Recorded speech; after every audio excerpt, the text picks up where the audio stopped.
इतिहास के पन्नों से 1971 की 3 दिसंबर देर रात और 4 दिसंबर भोर की बीच के समय की बात है।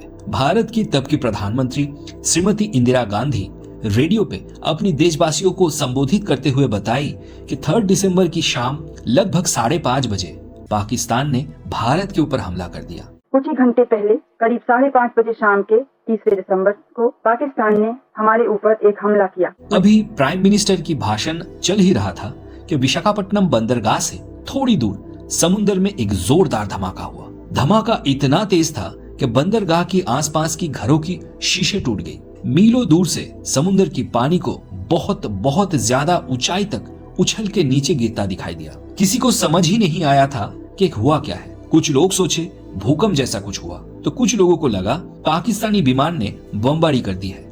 लेकिन बाद में पता चला कि वो असल में समुद्र की पानी के भीतर हुआ एक बहुत ही बड़ा धमाका था, जो उस समय उस जगह पे मौजूद पाकिस्तानी पनडुब्बी या सबमरीन पीएनएस गाजी में विस्फोट होने की वजह से हुआ था। विशाखापट्टनम बंदरगाह से कुछ ही दूर समुद्र के अंदर गाजी ने जल समाधि ले ली। भारत ने दावा किया था कि उनके रणपोत आईएनएस राजपूत ने पीएनएस गाजी को ध्वस्त किया है, जबकि पाकिस्तान ने ये तो माना था कि पीएनएस गाजी डूब गया है, लेकिन उनका कहना था कि एक्सीडेंटली खुद ही के बिछाए हुए माइंस फटने की वजह से गाजी डूब गया है। लेकिन एक तीसरी थ्योरी इन दोनों पक्षों की दावे को नकारता है और गाजी की डूबने का एक अलग ही कारण बताता है, और उसके लिए पाकिस्तानी फौज की आला कमान को दोषी भी ठहराता है। तो आज के वीडियो में हम उसी तीसरी थ्योरी के बारे में जानेंगे और पाकिस्तानी फौज की इस घटना में कहां तक जिम्मेदारी हो सकती है वो समझेंगे। तो अंत तक बने रहिए क्योंकि वीडियो इंटरेस्टिंग होने वाली है। 1971 में जब भारत पाकिस्तान के बीच युद्ध हुआ था, तो भारत की नौसेना के पास सिर्फ एक ही विमान वाहक जहाज थी, आईएनएस विक्रांत, और पाकिस्तान के पास हालांकि 4 सबमरीन थे, लेकिन पीएनएस गाजी ना केवल उनमें सबसे बड़ी और शक्तिशाली थी, बल्कि एक लौती ऐसी सबमरीन थी जो कई हजार मील की लंबी दूरी तय कर सकती थी और ऑपरेशन करके लौट सकती थी। इसीलिए ये दोनों ही जहाज दोनों ही देश के लिए इंपॉर्टेंट और प्रेस्टिजियस थी, और इन दोनों जहाजों में किसी एक का बर्बादी उस देश को बहुत ज्यादा नुकसान पहुंचा सकती थी। उधर युद्ध भले ही 1971 के दिसंबर के फर्स्ट वीक में शुरू हुआ हो, लेकिन गहमा गहमी कुछ हफ्ते पहले से ही शुरू हो चुकी थी। इसीलिए 8 नवंबर 1971 को ही पाकिस्तानी नौसेना प्रमुख ने पीएनएस गाजी की कप्तान जफर मोहम्मद खां को आदेश दिया था कि भारत के विमान वाहक आईएनएस विक्रांत को तबाह करो। आईएनएस विक्रांत को भारत ने ब्रिटेन से खरीदी थी 1957 में, जब उसका नाम था एचएमएस हरक्यूलिस।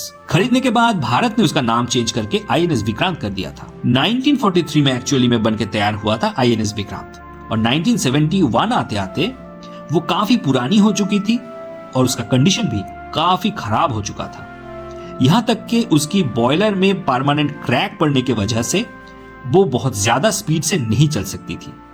इसीलिए आईएनएस विक्रांत, जो नौसेना की वेस्टर्न कमांड का हिस्सा था, उसे पाकिस्तान की पहुंच से दूर रखने के लिए ईस्टर्न कमांड का हिस्सा बना के पश्चिम की अरेबियन सी से पूरब के बे ऑफ बंगाल में भेज दिया गया। इंडियन आर्मी के रिटायर्ड ऑफिसर यान कार्डोजो अपनी किताब 1971 stories of grit and glory में लिखते हैं कि नवंबर 1971 में तब की बंबई की एक होटल में कुछ पाकिस्तानी जासूस जो बंबई में रह रहे थे, वो अपनी पाकिस्तानी हैंडलर को बताए कि आईएनएस विक्रांत बंबई में खड़ा है। लेकिन 13 नवंबर 1971 की सुबह से ही उनको विक्रांत कहीं नहीं दिखी। पता चलता है कि रात के अंधेरे में 12 नवंबर को ही आईएनएस विक्रांत बंबई की बंदरगाह छोड़ चुकी थी। आईएनएस विक्रांत को चेन्नई भेज दिया गया था, लेकिन कुछ ही दिनों में ये खबर पाकिस्तानी जासूसों को लग गया। कहा जाता है कि 1971 के युद्ध में पाकिस्तान को सपोर्ट करने वाले अमेरिका की नेवल फोर्स की एक जहाज, जो उन दिनों भारतीय जलरेखा के आसपास मंडरा रहा था, अपनी इंटेलिजेंस के माध्यम से पाकिस्तानी नेवी को विक्रांत के बारे में जानकारी दे रही थी। यहाँ तक कि विक्रांत जब चेन्नई पहुंचा तो वो अमेरिकन शिप कुछ तकनीकी खराबी का हवाला देके चेन्नई में कुछ दिन रुके और इस जहाज से चेन्नई बंदरगाह के आसपास कुछ परीक्षण उड़ानें भी भरी। यान कार्डोजो की किताब और कई अन्य सूत्रों से इस बारे में पता चलता है।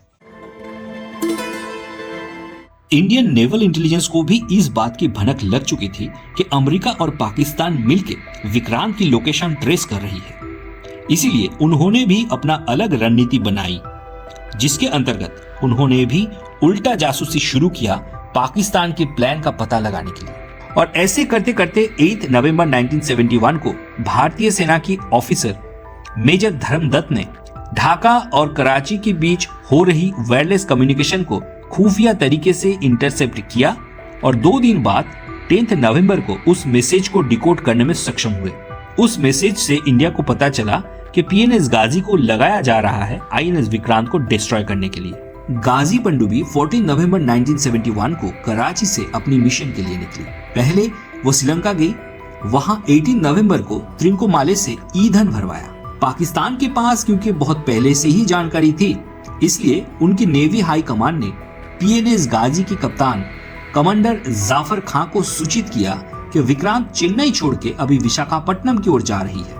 इसके बाद गाजी ने 23 नवंबर त्रिंकोमाले से विशाखापट्टनम की तरफ बढ़ना शुरू किया और 25 नवंबर को चेन्नई को पार किया और फिर 1 दिसंबर की रात 11:45 को विशाखापट्टनम बंदरगाह की नेविगेशनल चैनल में दाखिल हो गया। पाकिस्तानी फौज के रिटायर्ड मेजर जनरल फजल मुफीम खां अपनी किताब पाकिस्तान क्राइसिस इन लीडरशिप में जानकारी देते हुए बताए कि विशाखापट्टनम की नेविगेशनल चैनल की गहराई कम होने की वजह से पनडुब्बी गाजी बंदरगाह की 2.1 नॉटिकल माइल तक ही जा सकती थी, इससे आगे नहीं। इसीलिए कप्तान जाफर खान ने तय किया कि गाजी वहीं पे रहेगी और विक्रांत के बाहर आने की इंतजार करेगी।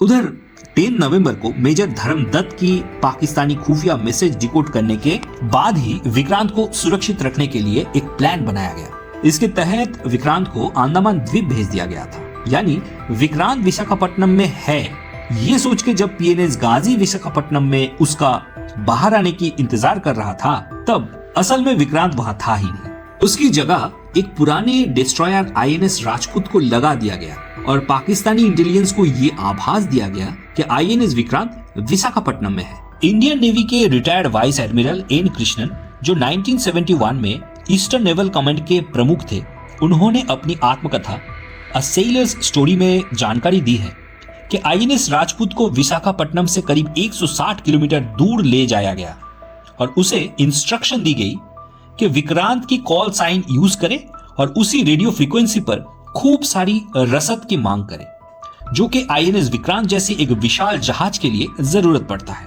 विशाखापट्टनम की लोकल बाजार से बहुत बड़ी मात्रा में खाने पीने की सामान, सब्जी, मांस और मछलियां खरीदी गई। ये सब विशाखापट्टनम और उसके आसपास तैनात पाकिस्तानी जासूसों को झांसा देने के लिए किया गया था, ताकि वो अपने आकाओं को ये खबर दे कि विक्रांत विशाखापट्टनम में खड़ा है। ये प्लान 100% काम कर गया और उसके चलते गाजी कई हजार मील चल के विशाखापट्टनम पहुंच गया। त्रिंकोमाले से रवाना हुए गाजी को काफी दिन हो चुके थे और क्योंकि वो एनिमी टेरिटरी में थी तो पानी के अंदर ही रहना पड़ रहा था।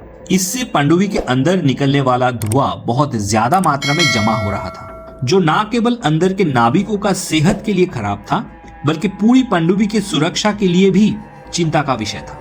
इसको लेकर पनडुब्बी की मेडिकल ऑफिसर ने जहाज के कैप्टन को कई बार सूचित किया था और सलाह भी दी थी कि रात को सतह पे आके पनडुब्बी में ताजी हवा भरी जाए और उसकी बैटरी चेंज कर दी जाए।